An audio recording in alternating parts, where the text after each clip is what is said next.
गणेश मंगलम, श्री गणनायक मंगलम, श्री गणेश मंगलम, श्री गणनायक मंगलम, श्री गणेश मंगलम, श्री गणनायक मंगलम, मंगलम स्वयंभू सिद्धि विनायक मंगलम, मंगलम स्वयंभू सिद्धि विनायक मंगलम, सिद्धि विनायक मंगलम।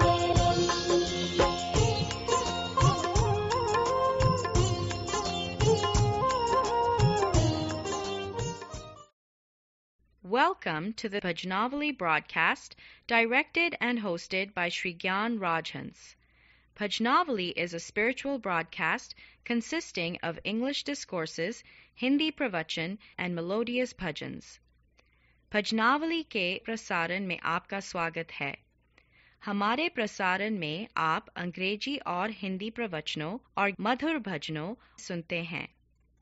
धन्यवाद। Now, here is your host, Sri Gyan Rajhans.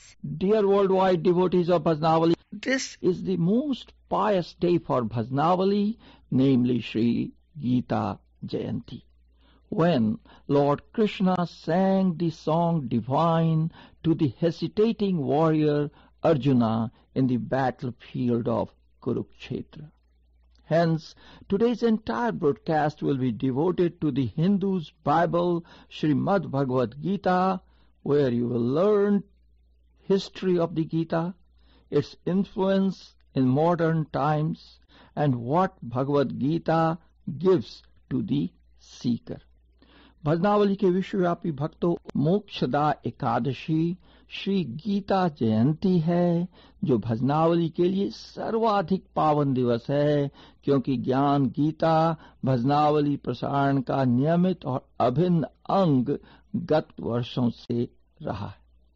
अतः अपने गत वर्षों की परंपरा निभाते हुए आज का संपूर्ण प्रसारण स्वयं श्रीमन नारायण के मुखारविंद से प्रस्फुटित श्रीमद् भगवद गीता के उपदेशों से परिप्लावित है। तो आइए आज के गीता सत्संग का आरंभ करें गीता के प्रथम 2 अध्यायों के उपदेशों के गान से। After this bhajan and English discourse on the Hindu's Bible, Srimad Bhagavad Gita. Sanjay ने धृतराष्ट्र से कही अमोलक बात, युद्ध क्षेत्र का हाल मैं तुम्हें सुनाऊंगा। कौरव पांडव सैन्य दल खड़े हैं दोनों, एक से बढ़कर एक है शूरवीर हर छोर। दुर्योधन के संग हैं भीष्म द्रोण गुरुजन, अर्जुन के रथ सारथी श्री कृष्ण भगवान। देखे दोनों ओर जब भाई बंधु अनेक,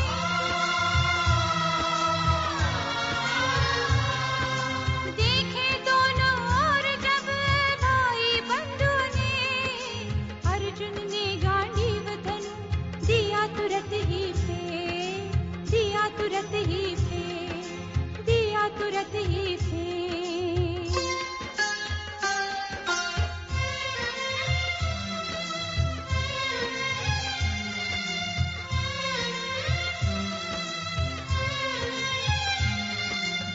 युद्ध क्षेत्र में जब अर्जुन ने तजा धनुष और बाण, युद्ध क्षेत्र में जब अर्जुन ने तजा धनुष और बाण।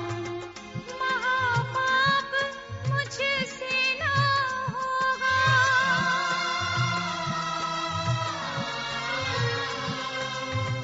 महापाप मुझसे ना होगा। हे अखिलेश सुजान, हे अखिलेश सुजान।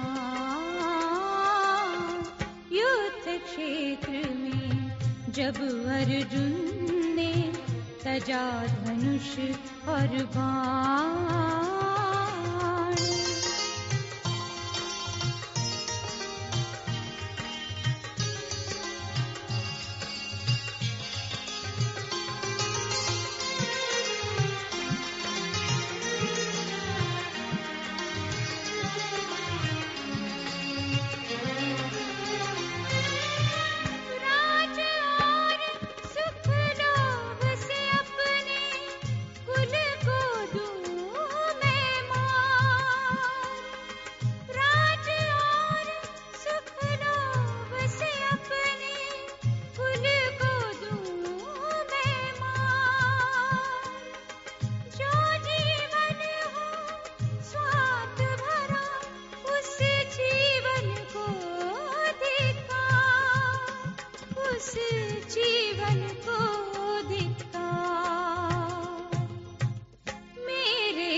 का स्वामी तुम ही करो निदान। महापाप मुझसे ना होगा,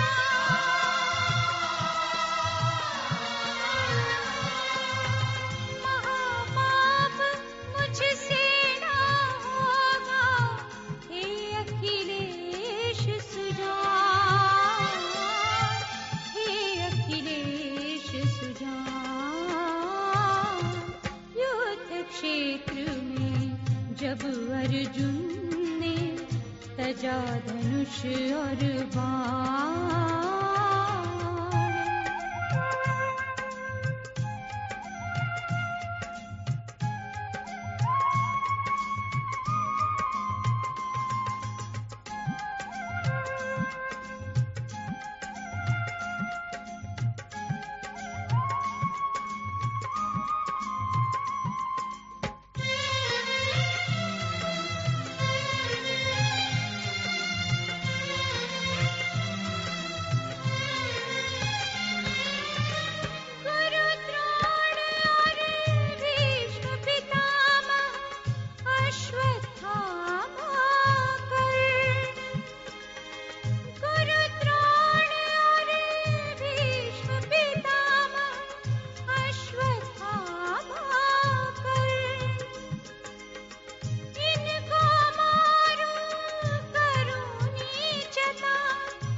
निज दे दूं प्राण। महापाप मुझसे ना होगा,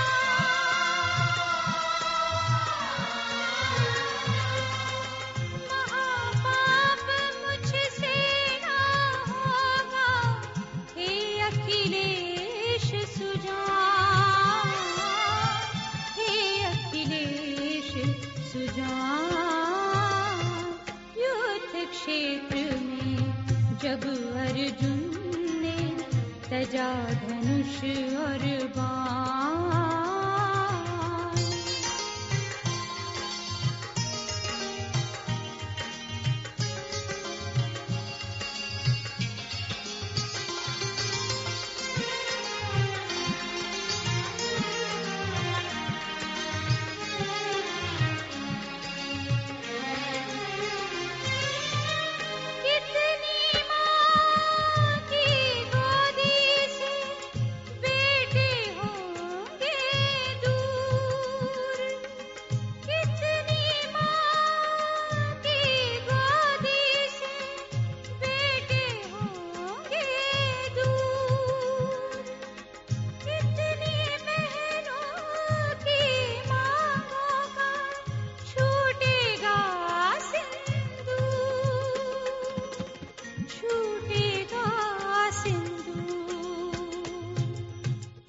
क्षेत्र में जब अर्जुन ने तजा धनुष और बाण।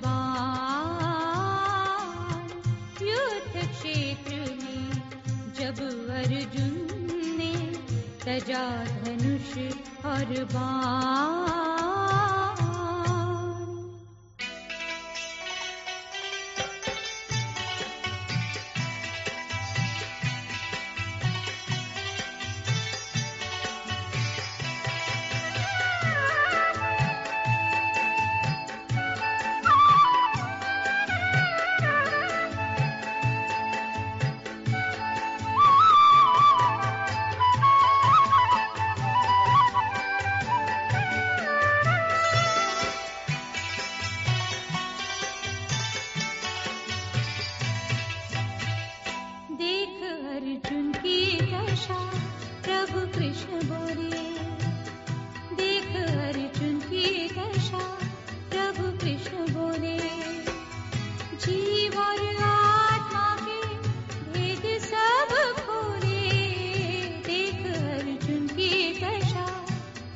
कृष्ण बोले, देख अर्जुन की दशा, प्रभु कृष्ण बोले।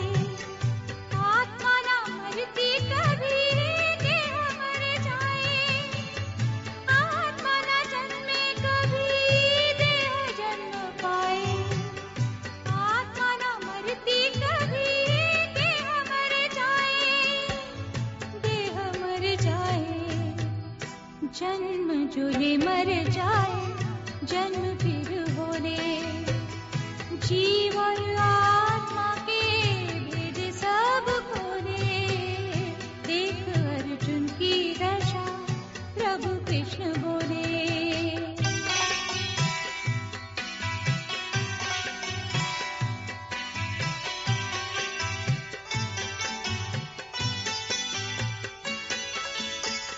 शस्त्र से कट ना पाए, जले ना जलाए, जल से जो ना गिरे, वायु ना सुखाए।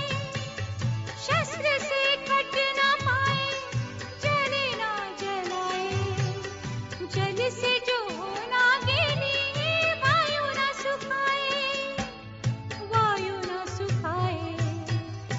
आत्मा में मैं ही मैं हूँ, अर्जुन भोले, जीव और आत्मा के भेद सब खोले, देख अर्जुन की दशा, प्रभु कृष्ण बोले।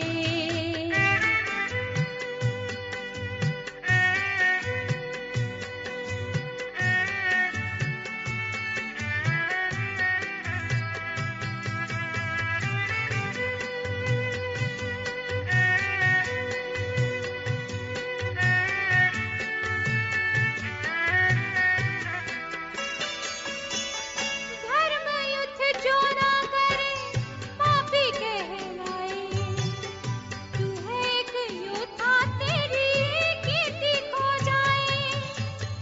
धर्म युद्ध जो ना करे, पापी कहलाए, तू है एक योद्धा, तेरी कीर्ति खो जाए, कीर्ति खो जाए। ऐसे अपयश से अच्छा मृत्यु का होले, जीव और आत्मा के भेद सब खोले, देख अर्जुन की दशा, प्रभु कृष्ण बोले।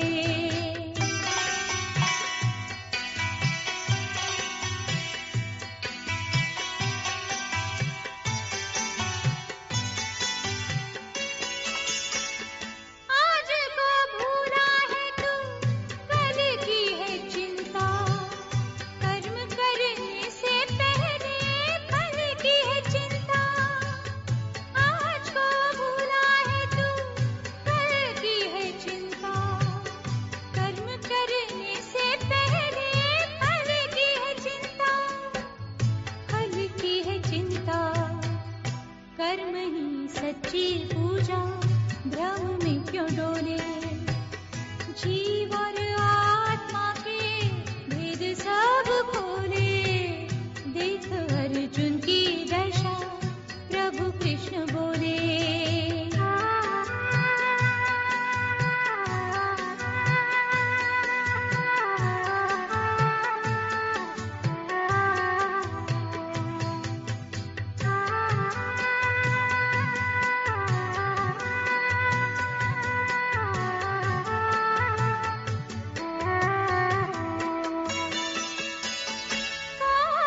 वश में करके कर्म योगी बोले, जीव और आत्मा के भेद सब खोले। देख अर्जुन की दशा प्रभु कृष्ण बोले, देख अर्जुन की दशा प्रभु कृष्ण बोले। जीव और आत्मा के भेद सब खोले, देख अर्जुन की दशा प्रभु कृष्ण बोले, देख अर्जुन की दशा प्रभु कृष्ण बोले। So the question is, what is the Gita? What is its influence on our lives? And what Bhagavad Gita gives to the seeker? The answers are as follows. The 700 verses of the Gita are inserted in the 6th canto of the Mahabharata, one of the two great epics of India. Both of them, the Mahabharata and the Ramayana, are among the earliest known epic poems of mankind. Yet, in spite of their venerable age, they are not dead literature. People in India live with them because they embody the philosophy of the Vedas, giving guidance for right living in the attractive form of story and dialogue, easily understandable to highly educated and illiterate people alike. According to traditional belief, says Vyasa, the legendary author of the Mahabharata, also wrote the Puranas and the Brahma Sutra. This may or may not be so. In any case, the Gita gives the essence of all the thinking expressed in these books. Just as the whole tree is contained in a small seed, so the whole of Indian philosophy may be found in the Gita. It is difficult to say when the Gita was written. But for Indians, this is not important, because in our opinion, it is important to eat the fruit and not to count the trees. The Gita has, in its present form, deeply influenced Indian thinking for hundreds of generations. The masters of the various schools of Vedantic thought have commented on it, and it is a cornerstone of Indian culture. Lord Krishna is the most beloved divine name to the masses, and they take Gita as his message. Hence the name Bhagavad Gita, the Song of God. After the decay of Muslim rule, during which the living forces of Indian tradition had been suppressed, leaving only the rigid forms of rituals and casteism, and under the impact of Western influence, reformist movements such as Arya Samaj and the Brahmo Samaj brought a new assessment of our own heritage. However, it was Vivekananda who, influenced by his great spiritual master Ramakrishna Paramhans, revealed anew the greatness of Bhagavad Gita, valid through all the ages and for all people. Vivekananda also made the Gita known to the Western world, but he was not the first to do so. Can we consider it to be more coincidence that the Gita was the first work of Indian philosophy to be translated directly from the Sanskrit into a European language by Charles Wilkins in 1785, and not, as was the case with other scriptures, from a Persian translation? The book greatly impressed European thinkers of the 18th and 19th centuries, particularly German philosophers such as Hegel and Schopenhauer. And it was none other than Warren Hastings who, in an introduction to Wilkins' translation, wrote that the Gita would live, and I quote, "When the British dominion in India shall have long ceased to exist, and when the sources which it once yielded to wealth and power are lost to remembrance." Gita's influence in modern times. What Warren Hastings could hardly foresee was the great role the Gita was to play in the liberation movement which brought this British dominion in India to an end. Revolutionaries used to go to their execution reciting verses from the holy book Gita, such as Nainang Chindanti Sastrani, not wounded by weapons, not burned by fire, not dried by the wind, not wetted by water, such is the Atman. Aurobindo, Tilak, and Gandhi cited this sacred book and commented on it, and that is why people understood and followed them. During the struggle for independence, Vinoba Bhave, the great spiritual heir to Mahatma Gandhi, known to the West particularly through his Bhudan or Land for the Landless movement in the 50s, gave a series of 18 lectures to his fellow prisoners, and these have been published in more than 1 million copies in most of the Indian languages as well as in many others, with the title Talks on the Gita. This book made people realize the significance and the meaning of the age-old wisdom for modern man. But circumstances change continually, and so interpretation too must change. It is quite possible that Vinoba and even Gandhi would explain certain things differently today from the way they did during the struggle for independence. And that is why I always explain in the Gyan Gita broadcast the verses of the Gita differently every time. So the question is, what Bhagavad Gita gives to the seeker? Not only must the Gita be explained anew for each period, but also interpreted according to the understanding of a given type of people. Indians will understand it against the background of Indian tradition, replace the Indian background by intelligent interpretation, and you will find that this wonderful heritage is for the West too. The reason is that the Gita inspires each individual to find his own path to salvation. This explains why the most diverse schools of thought accept it as one of the 3 pillars of Indian philosophy, and why non-Indians also find their convictions confirmed by the Gita. Even the atheists accept the Gita as a book of inspiration. To do one's duty in life free from selfishness is, according to the Gita, of no lesser value than to renounce the world. Also, to realize God as the one life force which transcends the whole of creation leads to the same goal as to worship Him in the form of a personal God under any of His many names.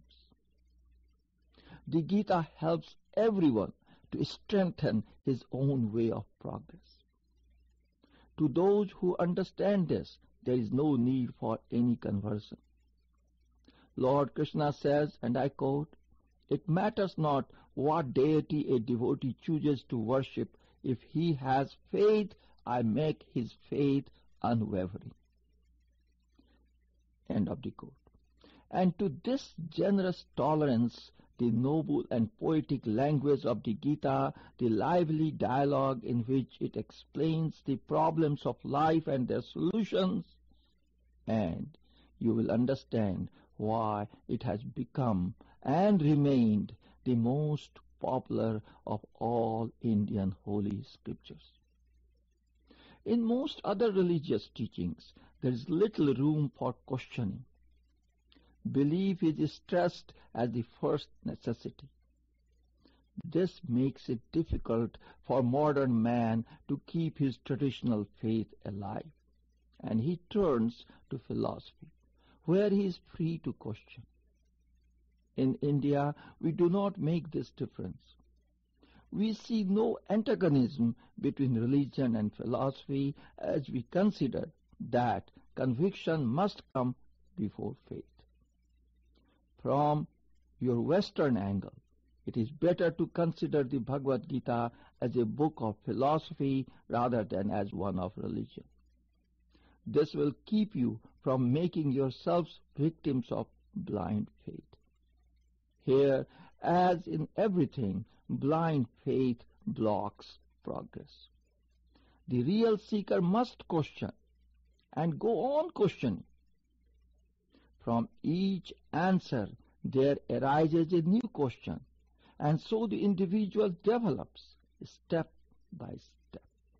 It is precisely this process of evolution through continuous questioning that the Gita unfolds before us. You are listening to the only non-commercial Vedic religion webcast. आप सुन रहे हैं वैदिक धर्म का एकमात्र विज्ञापन रहित प्रसारण। धन्यवाद।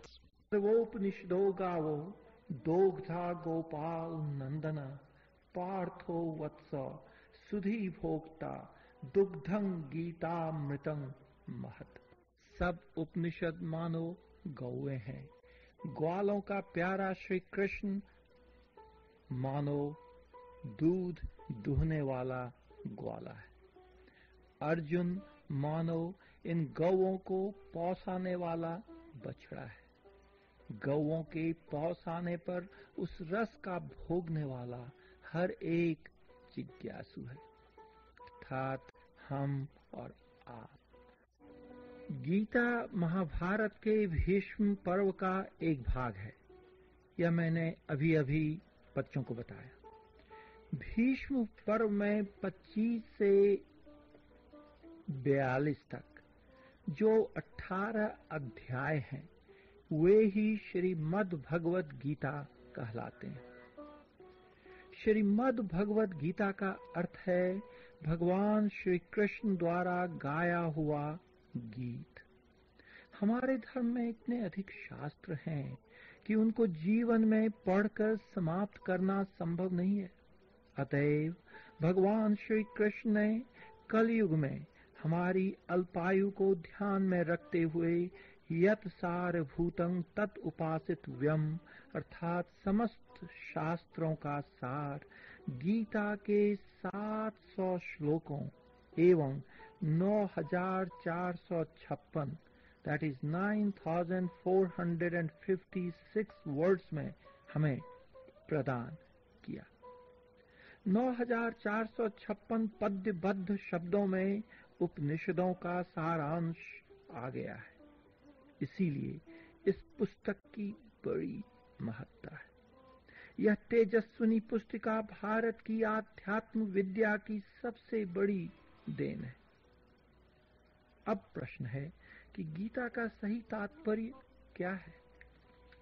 तो ध्यान दें और नोट करें। गीता के मुख्य उपदेशों का पहला उपदेश, भगवान ने उच्च स्वर से अर्जुन से कहा, कर्मण्येवाधिकारस्ते। हे अर्जुन, तुम्हारा अधिकार कर्म में ही है। कर्म त्याग कर संन्यास ग्रहण करने से तुम्हारा काम नहीं चलेगा। जो जिस प्रकार का अधिकारी है वह गीता में उसी प्रकार के अधिकार की साधना प्राप्त कर सकता है। दूसरा, अपने अपने कर्म को करता हुआ सभी जीव योगी हो सकता है यदि उसमें कर्म के फल को त्याग करने की शक्ति आ जाए, और यह तभी संभव हो सकता है जब जीव पूर्ण रूप से ईश्वर के शरणागत हो जाए, अर्थात अपने जीवन के रथ की बागडोर प्रभु के हाथ सौंप दे। प्रभु के चरणों में मन का समर्पण ही अपने रथ की बागडोर उनके हाथों सौंपना है। जिसने ऐसा किया उसके अनिष्ट की संभावना हो ही नहीं सकती। तीसरा, इंद्रियां, मन और बुद्धि तीनों अलग अलग वस्तुएं हैं, लेकिन सुख और दुख का कारण इंद्रियों और मन का आपस में आसक्त हो जाना है। वासना जब इंद्रिय, मन और बुद्धि पर अधिकार जमा लेती है तो मनुष्य नहीं करने वाले कर्म को करता है और पाप का भागी होता है। लेकिन जिसने अपनी बुद्धि को इंद्रियों और मन से अलग रखा तो वह अच्छे और बुरे कर्म को पहचान कर शास्त्र के अनुसार बताए हुए कर्म करता हुआ मानव से देवत्व की ओर बढ़ता है। इसीलिए कर्मयोग की शर्त है आसक्त बुद्धि सर्वत्र, अर्थात जब तक बुद्धि मन की आसक्ति में नहीं पड़ता तब तक ही कर्मयोग संभव है। बुद्धि निरासक्त तभी हो सकती है यदि वह मन के बदले आत्मा से संबंध जोड़ ले, क्योंकि सबके भीतर बैठी आत्मा ही अविनाशी परमात्मा है। जीवात्मा और परमात्मा का मिलन ही सच्चा योग है। चौथा, सर्वव्यापी तथा सब देहों में देही आत्मा अविनाशी, पुरातन, नित्य, अव्यय और जन्मा, न मरने वाला और न मारने वाला है। जैसे शरीरधारी को बाल, युवा तथा बुढ़ापा अवस्थाएं आती हैं, जैसे पुराने पुराने वस्त्रों को छोड़कर नए नए वस्त्र देह पर आते हैं, उसी भांति देहधारी पुरानी देह को छोड़कर नई देह धारण करता है। पांचवा, न तो किसी के कर्म को, न कर्म के फल को और न भाग्य को ही भगवान रचता है। जो यह कहते हैं कि भगवान करा रहा है वे नासमझ हैं।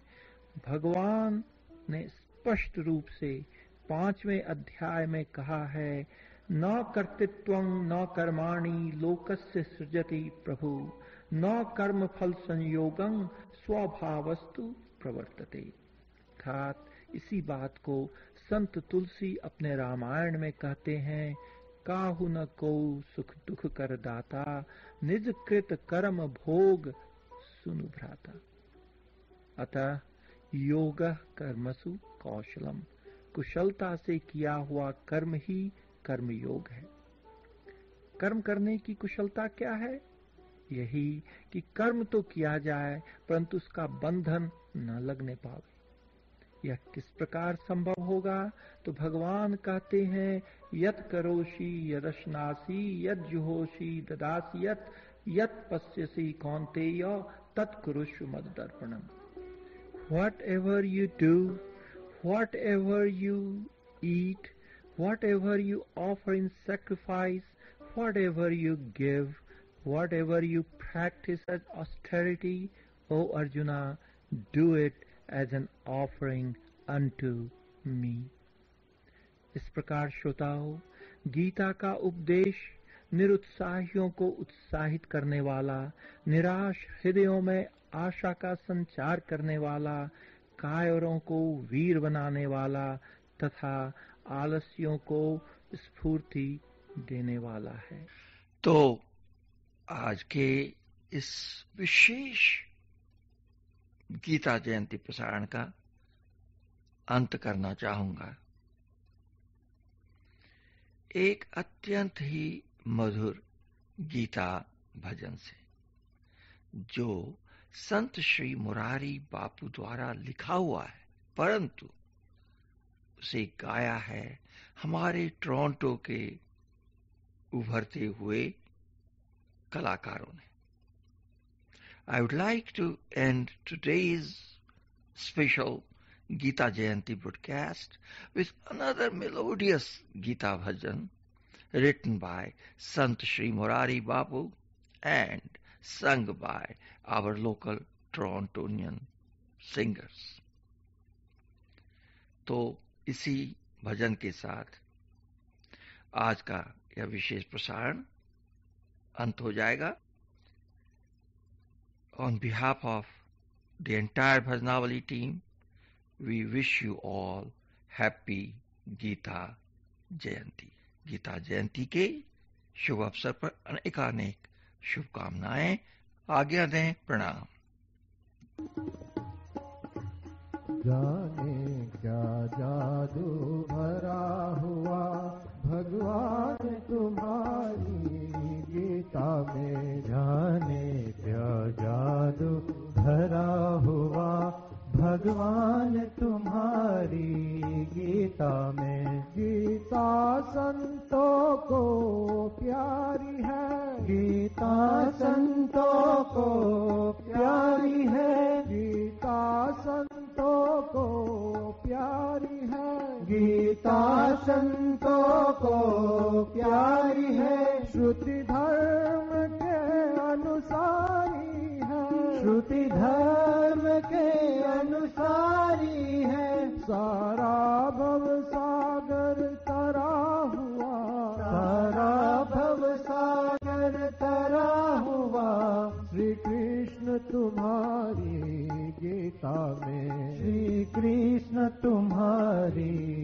गीता में। जाने क्या जादू भरा हुआ भगवान तुम्हारी गीता में, जाने क्या जादू भरा हुआ भगवान तुम्हारी गीता में। गीता भारत की गरिमा है, गीता भारत की गरिमा है, गीता भारत की गरिमा है, गीता भारत की गरिमा है। महाभारत की वो महिमा है, महाभारत की वो महिमा है, महाभारत की वो महिमा है, महाभारत की वो महिमा है। शरणागति की परिसीमा है, शरणागत की परिसीमा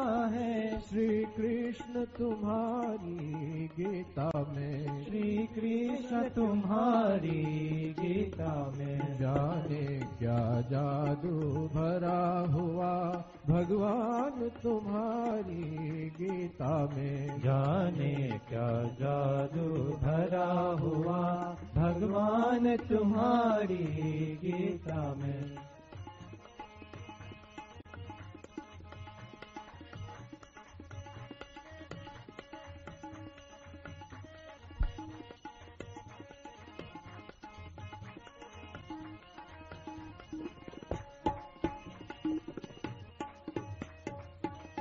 जाने क्या जादू भरा हुआ भगवान तुम्हारी गीता में, जाने क्या जादू भरा हुआ भगवान तुम्हारी गीता में। गीता जो ज्ञान का गुंजन है, गीता जो ज्ञान का गुंजन है, गीता जो ज्ञान का गुंजन है, गीता जो ज्ञान का गुंजन है। वो भक्ति कर्म का गुंजन है, वो भक्ति कर्म का गुंजन है। वो प्रभु पद पंकज पूजन है, वो प्रभु पद पंकज पूजन है। श्री कृष्ण तुम्हारी गीता में, श्री कृष्ण तुम्हारी गीता में। जाने क्या जादू भरा